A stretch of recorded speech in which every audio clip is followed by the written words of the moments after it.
안녕하세요, 이영옥입니다. 이번 시간은 영업비밀 판례, 대표이사 노트북의 인재정보도 영업비밀이냐, 그 사건 한번 보겠습니다. 자, 인재정보 데이터베이스 사건입니다. 데이터베이스. 그러니까 이제 헤드헌팅 회사에 이제 인재정보 데이터베이스가 영업비밀이 될 수 있느냐. 보통 우리 생각할 때 이제 무슨 뭐 기술적인 내용이라거나 무슨 하이테크 이런 것만 영업비밀이 되지 않을까? 뭐 그런 생각 드는데, 하여튼 보겠습니다. 박대리 서약서 작성했어. 자, 이 헤드헌팅 회사는 직원들한테 이제 그 서약서를 받는 거죠. 아, 깜빡했네요. 이사님, 매년 한두 차례씩 서약서 받는 거 너무 심하지 않아요? 사장님 방침이 그러니 어쩌겠어. 이 사람들은 다 이제 근로자인 거죠. 바빠서 부탁 좀 할게. 이사가 방구학 경력자 사장님 노트북에서 자료 좀 찾아줘. 아참. 이제 나가면서 아참 이렇게 부탁하는 거죠. 경력 5년 10년이라고 했죠? 그래, 내가 해야 되는 건데 사장님 없을 때 몰래 좀 해 하면서 쌩 도망가네요. 퇴근을 하는 건지. 뭘 대단한 자료라고 보지도 못하게 해. 매번 번거롭네. 1급 정보라고 해가지고 사장 이사만 볼 수 있게 제한을 해놓은 겁니다. 이제 노트북에, 컴퓨터에.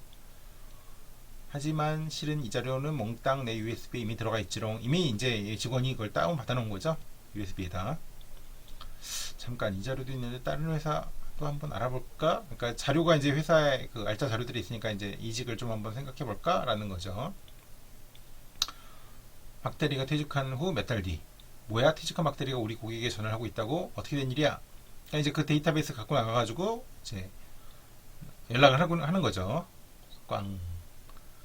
그게 아마 사장님 컴퓨터 데이터베이스를 복사했던 것 같습니다. 뭐야? 당장 고소해. 박대리를 고소한 회사. 서약서를 쓰고도 영업비밀을 맘대로 쓰고 있습니다. 구직자, 이직자 신상정보와 회사 영업비밀을 쓰지 않겠다고 분명히 서약서를 썼다고요.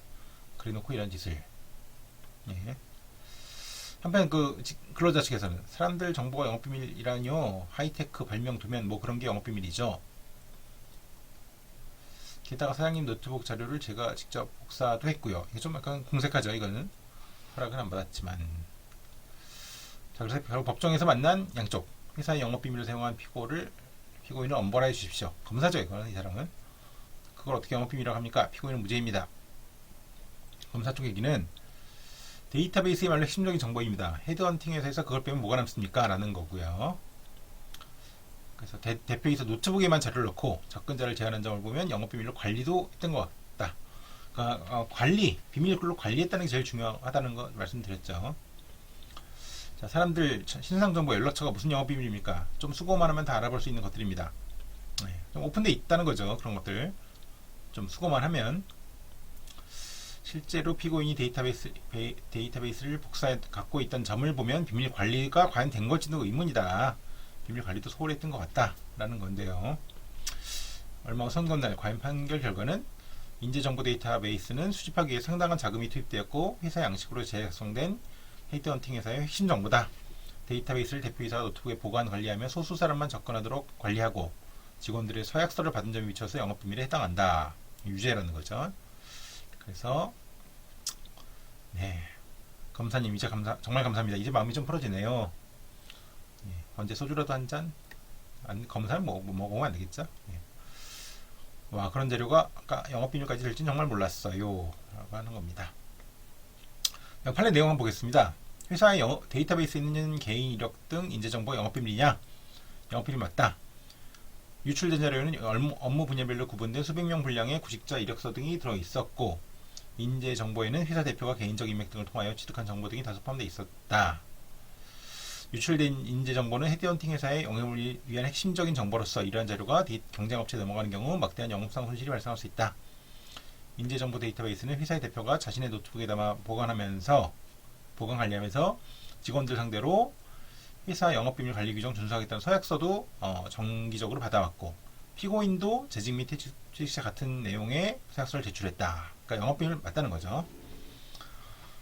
그래서 이제 양형할 때 피고인 이 사건 공소사실 부인하고 있어 개정안에 정의 없고, 그러니까 그 부인하는 게 양날의 칼입니다. 뉘우치지 않는다는 거죠. 그래서 오히려 가중 처벌을 하는 그런 사유가 되죠. 재직 중과 퇴사 시 영업비밀 유출하지 않겠다는 서약서를 작성하고도 유출했고 퇴사 후 2개월 만에 동종업체에 취업해서 그와 같이 취득한 정보를 사용한 것으로 죄질이 매우 좋지 않고 피해자와 합의되지도 않아 엄히 처벌함이 타당하다라고 해서 좀 많이 엄하게 처벌해야 된다. 하지만 피고인의 초범인 점, 기타 이 사건 범행에 이르게는 경위와 내용, 범행 후 정황, 피고인의 나이, 성행, 가족관계, 환경, 직업 등 양형이 조건이 되는 재반 사정을 종합해보면 원심 1심에서의 형량 징역 4개월, 집행유예 1년은 뭐 그냥 적당하다. 예, 그래서 이제 그대로 처벌하면 된다.